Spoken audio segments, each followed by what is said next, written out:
Welcome buddies to my YouTube channel Uni Class Chemistry Physics Class 12th Chapter number 4 Moving Charge Magnetism को हम chapter को cover कर रहे थे। तो आज पार्ट नंबर 10 लेक्चर से हम कवर करेंगे magnetic dipole movement of a revolving electron. अब एक इलेक्ट्रॉन है, उसको हमने एक मैग्नेटिक फील्ड में रखा है जो कि इनवर्ड है, जो जिसकी डायरेक्शन है इनवर्ड टू द प्लेन को हम माने तो यही प्लेन है, इसके इनवर्ड अंदर की तरफ जा रही है मैग्नेटिक फील्ड। अब इलेक्ट्रॉन अगर मूव कर रहा है, इलेक्ट्रॉन भी एक चार्ज है, इलेक्ट्रॉन अगर मूव कर रहा है तो इलेक्ट्रॉन की मूविंग या चार्ज की मूविंग को कहते हैं हम current. Yes, moving of a charge that is current. तो current that is I is equal to charge per time, जो टाइम पीरियड में जिस टाइम में जितने चार्ज फ्लो हो रहे हैं दैट इज करंट। अब करंट की जगह इलेक्ट्रॉन ले लिया हमने। इलेक्ट्रॉन जो मूव कर रहा है वो एक सर्कुलर डायरेक्शन में मूव कर रहा है अपने न्यूक्लियस के अराउंड। न्यूक्लियस के अराउंड मूव कर रहा है तो वो सर्कुलर मोशन में है, तो उसका एक रेवोल्यूशन कंप्लीट करने पे टाइम पीरियड हम लेंगे, नॉर्मल टाइम नहीं, एक रेवोल्यूशन कंप्लीट करने पे एक टाइम पीरियड लेंगे। अब टाइम पीरियड को हम डिनोट करेंगे कैपिटल टी से। कैपिटल टी का मतलब है डिस्टेंस कवर्ड अपॉन में कितनी स्पीड में कवर किया, जितनी डिस्टेंस अपॉन स्पीड, कितनी स्पीड पे कवर किया। अब डिस्टेंस है हमारे पास 2πr, that is circular distance 2πr, और upon v that is the velocity of electron, जिस इलेक्ट्रॉन वेलोसिटी से मूव करेगा। अब इलेक्ट्रॉन का हमें चार्ज पता है दैट इज 1.6 × 10⁻⁹ कूलम। उसकी वजह से हम मैग्नेटिक डाइपोल मूवमेंट अब निकालेंगे। मैग्नेटिक डाइपोल मूवमेंट निकालने के लिए फॉर्मूला तो हमने पहले पढ़ा हुआ मैग्नेटिक डाइपोल का, that is m is equal to NIA, n number of turns, I current और A है जो एरिया। अब नंबर ऑफ टर्न तो एक ही है क्योंकि रेवोल्यूशन तो हमने एक ही करा, n एक ही है क्योंकि नंबर ऑफ टर्न्स जो है वो एक ही है, और I का फॉर्मूला हमने यहाँ से निकाल रखा है, दैट इज टाइम पीरियड को हमने नीचे रख दिया, टाइम पीरियड का फॉर्मूला दैट इज, तो उससे करंट का फॉर्मूला आया that is EV upon 2πr। तो ये फॉर्मूला आ गया। अब एरिया है सर्कल का वो है πr², तो तीनों को फॉर्मूले का हमने रख दिया, पुट कर दिया इसमें, that is n is equal to 1, I is equal to EV upon 2πr and area is equal to πr²। EV upon 2πr into πr², pi से पाई कैंसिल, r से r कैंसिल, r² से EV r upon 2 that is magnetic dipole movement. इसको हम तरह तरह से देखते हैं किस फॉर्म में ये जो है मोल्ड हो सकता है, तो अलग अलग फॉर्मूले हम इसके लिए निकालेंगे आगे। इसके आगे के टर्म को देखें तो हमारे पास एंगुलर मोमेंटम को अगर हम मर्ज कर दें उसी में, तो उसके बाद देखेंगे मैग्नेटिक डाइपोल मूवमेंट का फॉर्मूला क्या बनता है। क्योंकि सर्कुलर मोशन हो रहा है तो एंगुलर मोमेंटम तो बनेगा, हमारे पास मोमेंटम कुछ तो होगा। तो अब यहाँ से डिस्टेंस हमारा r है, मास of electron that is me, और जो इलेक्ट्रॉन मूव कर रहा है उसकी वेलोसिटी है v। एंगुलर मोमेंटम का हमारा क्लास 11 से फॉर्मूला है, angular momentum is equal to L, capital L that is m of mass of electron into velocity into जो डिस्टेंस है r। अब मैग्नेटिक डाइपोल मूवमेंट का हमने फॉर्मूला पढ़ा है that is m is equal to EVr, electron velocity radius upon 2। अब VR के context में ले जाते हैं उसको, VR के कॉन्टेक्स्ट में आएगा 2 times magnetic dipole movement upon electron का charge is equal to VR। अब VR को इसमें हम पुट कर देंगे, VR की वैल्यू, तो L आएगी, L is equal to mass of electron into 2 times the magnetic dipole upon electron का चार्ज।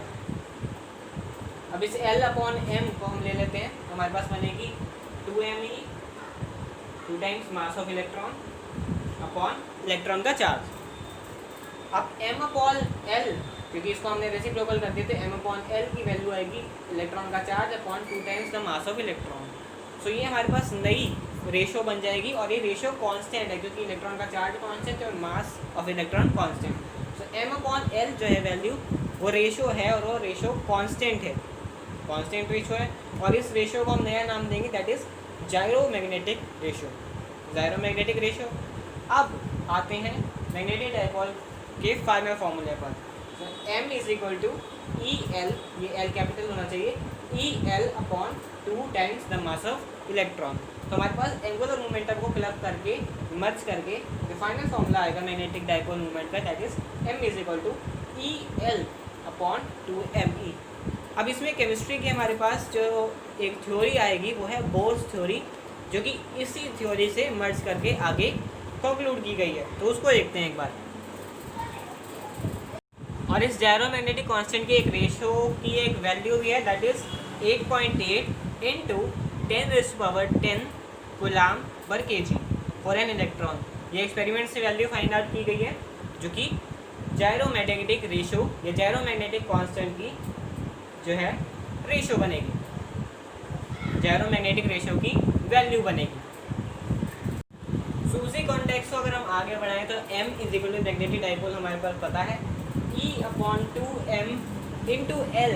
अब L को बोहर हाइपोथेसिस किया, Bohr hypothesis that angular momentum assumes are discrete set of values, और L की उसने नई values निकाली, Bohr ने नई वैल्यूज निकाली। केमिस्ट्री का टॉपिक है, बोहर मॉडल केमिस्ट्री का टॉपिक है, वहाँ से फिजिक्स के टॉपिक पर आए वो, और L की जो उन्होंने वैल्यू निकाली दैट इज NH/2π।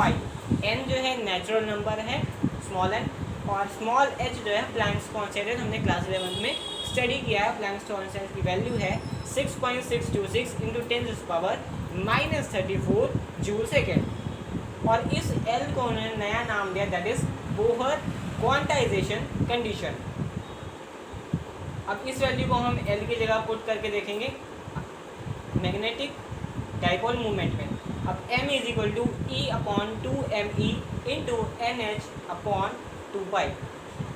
और m मिनिमम, अगर m की सबसे छोटी वैल्यू चाहिए तो हमें n को रखना पड़ेगा 1, क्योंकि m को हम 0 नहीं रख सकते, सो m को नेचुरल नंबर 1 रखना पड़ेगा हमें। तो m minimum magnetic dipole moment minimum तो होगा, वो होगा EH/4πme यानी कि मास ऑफ इलेक्ट्रॉन। E कांस्टेंट है, H कांस्टेंट है, 4π कांस्टेंट है, उसके साथ साथ हमारे पास Me भी कांस्टेंट है, मास ऑफ इलेक्ट्रॉन कांस्टेंट है। तो EH/4π इंटू Me, और m मिनिमम को उन्होंने दिया नया नाम, that is Bohr magneton. Bohr ने निकाला था, इसलिए बोहर मैग्नेटॉन नया नाम दिया गया। और इस बोहर मैग्नेटॉन की भी एक वैल्यू निकली, बिकॉज सब वैल्यू कांस्टेंट है, तो इसकी नई वैल्यू निकली बोहर मैग्नेटॉन की m मिनिमम की, तो that is 9.27 into 10⁻24 ampere metre square. तो यहाँ पर magnetic dipole movement of a revolving electron हमारे पास जो फाइनल, इसका फाइनल मेथड से निकलेगा, दैट इज m मिनिमम। और ये हमारे पास हो गया इसका final topic, chapter number 4 moving channel magnetism. और ये चैप्टर यहाँ पर करेंगे ओवर, क्योंकि ये चैप्टर का लास्ट टॉपिक है, और इस चैप्टर के आगे हमारे पास 5th चैप्टर आता है, that is magnetism and matter, उसको हम करेंगे कल से कवर। तो thank you so much for all. I hope you all will understand what I have taught in this whole chapter, और ये 10 पार्ट्स में ये चैप्टर हो चुका है कंप्लीट। तो थैंक यू सो मच।